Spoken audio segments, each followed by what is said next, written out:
Alright, ladies and gentlemen, Fab's in the house and welcome back to the channel. Today I'm in the house with this little guy right over here for a quick review. But hey, don't forget to like this video and maybe don't forget to subscribe to the channel if you aren't already subscribed to. This guy is the Rod Olson Knives Loki and comes with a classic taco pouch, and inside you're gonna find this pretty cool knife. It's very interesting. There's some very cool stuff, maybe something that I would have done differently, but that's just me. And this is a custom knife made in Canada by the master Rod Olson, master of the button lock, of course, which in this case we have a button lock with the lightning strike carbon fiber. You've got titanium slabs, like pretty thick, to create the handle of this custom knife.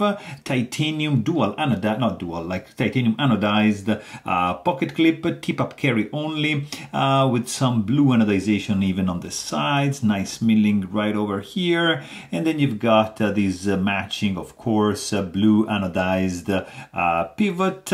And of course you've got these 3 layers going around this area over here, like they're gonna give some nice grippiness to your purchase. Couple standoffs going on.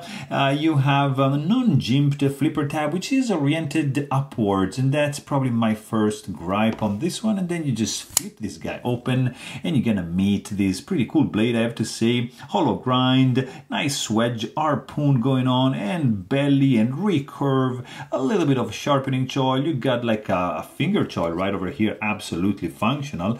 There's no jimping right over here. Satin flats, and the primary bevel also is satin, but with a different directional orientation of the mark, so to create this pretty cool contrast. And then you've got this button lock, which is adding an incredible fidget feature to this knife. Just, you know, push that down and that's it.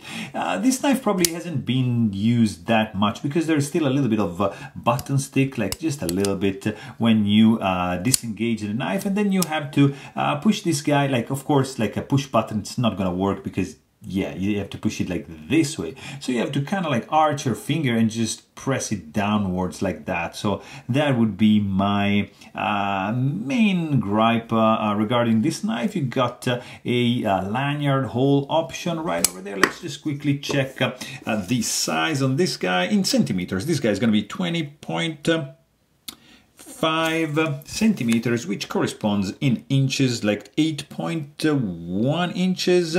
Cutting edge, as you can see, is going to be less than 3 inches, but the blade is going to be kind of like 3.5 inch long, which in centimeters, that's going to be around 7.5 centimeters for the cutting edge, and maybe 9 centimeters for the length of the blade. And the handle is going to be 12 centimeters, or that is going to be equivalent to 4.6, I would say, inches.